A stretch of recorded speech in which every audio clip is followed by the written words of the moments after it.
Olá, seja bem-vindo ao Estudo para Todos.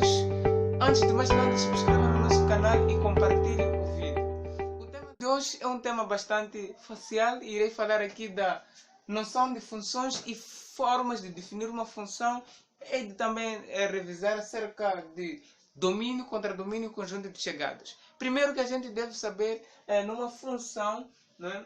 Numa função, a gente pensar no dois conjuntos, a gente pensar num dois conjuntos. Já vimos sobre conjuntos, né? Conjuntos, podemos ter o conjunto de vogais, não é? Conjunto de vogais, conjunto de números naturais. Então é só pensar nesses conjuntos. E neste caso, nós não vamos pensar nesses conjuntos porque já temos aqui os conjuntos mais simples. Vamos lá supor, eu tenho aqui conjunto A e conjunto B, não é? Disse função a aplicação dos conjuntos A para a aplicação do conjunto B. Não só. Existem, muitas das vezes perguntam, identifique o que é, identifique o diagrama que representa a função e aquela que não representa. Então é sempre para identificar. Disse função quando os elementos do conjunto A corresponderem a um só elemento no conjunto B, não é? O conjunto A, vamos lá supor que eu tenho aqui 1, 2, 3, aqui tenho 2, 3, 4, 5, 6, 7, não é? Disse função quando um elemento, os elementos do conjunto A corresponderem a um só elemento. Nota bem, a um só elemento ao conjunto B. Vamos lá fazer a nossa correspondência, não é? Daqui tiramos a conclusão de que cada elemento de A correspondeu a um só elemento de B. Então é uma função. Essa representação é uma função.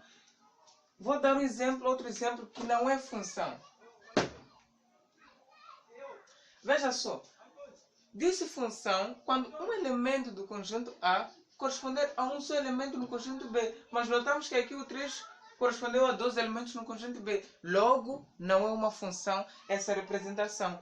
Disse função quando corresponder a um só elemento, os elementos de A, os elementos de A corresponder a um só elemento no conjunto B.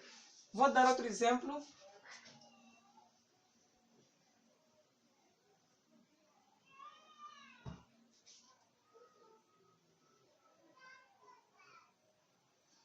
Este exemplo também é função, porque os elementos do conjunto A corresponderam a um só elemento no conjunto B. Não importa qual é o contradomínio, não importa em que valor eles corresponderam.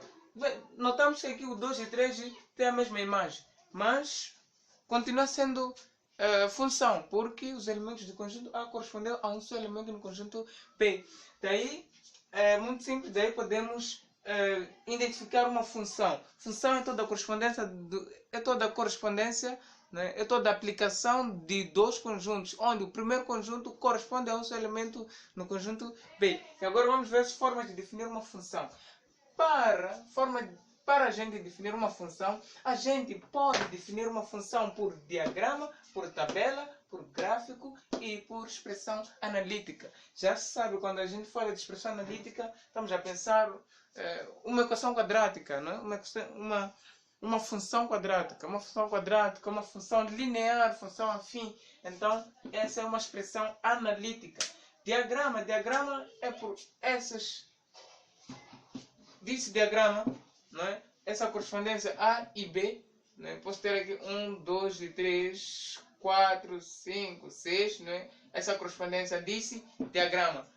Tabela é simples, é só a gente construir uma tabela, não é?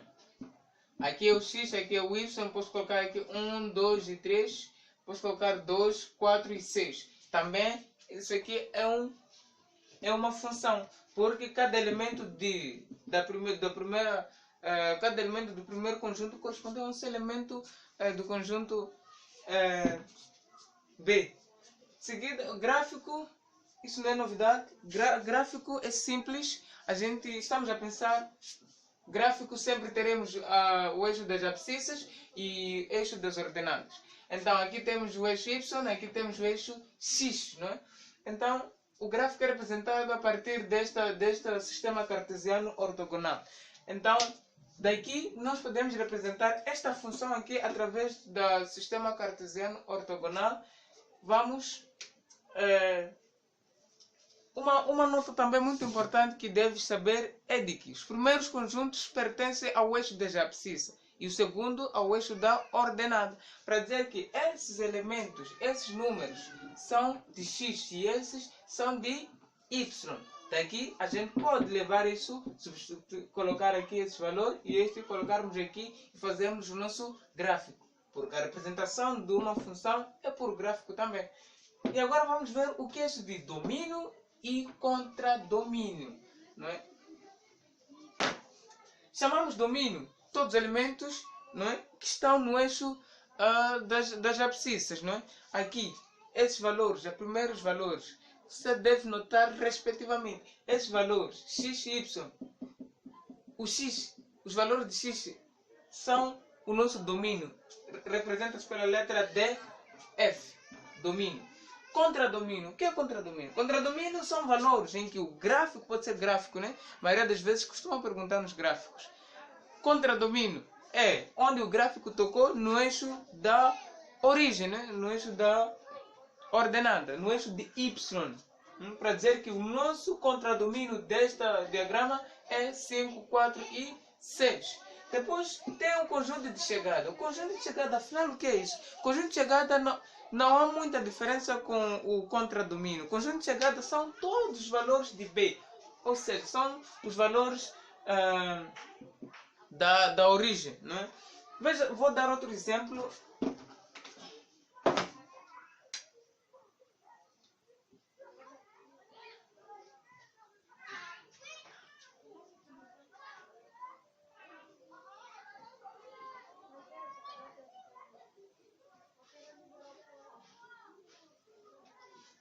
Tenho esse exemplo dos conjuntos A e B, não é? O nosso domínio é todo o valor de x, não é? Que é 1, 2 e 3, o nosso domínio. O nosso contradomínio é a imagem de cada valor do domínio, não é? A imagem de 1 é 1, a imagem de 2 é 2, a imagem de 3 é 3. Então, para dizer que o nosso D, F é 1, 2 e 3. Então, o conjunto de chegada, quais são os valores do conjunto de chegada? O conjunto de chegada são todas as imagens que estão no conjunto B. Para dizer que o nosso conjunto de chegada é todos os valores que estão no B. Temos aqui o conjunto de chegada, não é? É 1, 2, 3, 4, 5. 1, 2, 3, 4 e 5. É o nosso conjunto de chegada. Por hoje é tudo. Prometo trazer mais vídeos. Nos próximos vídeos irei falar acerca de paridade de funções, função do primeiro grau e segundo e função homógrafa. Então fique bem ligadinho. Não esqueça de compartilhar o nosso vídeo.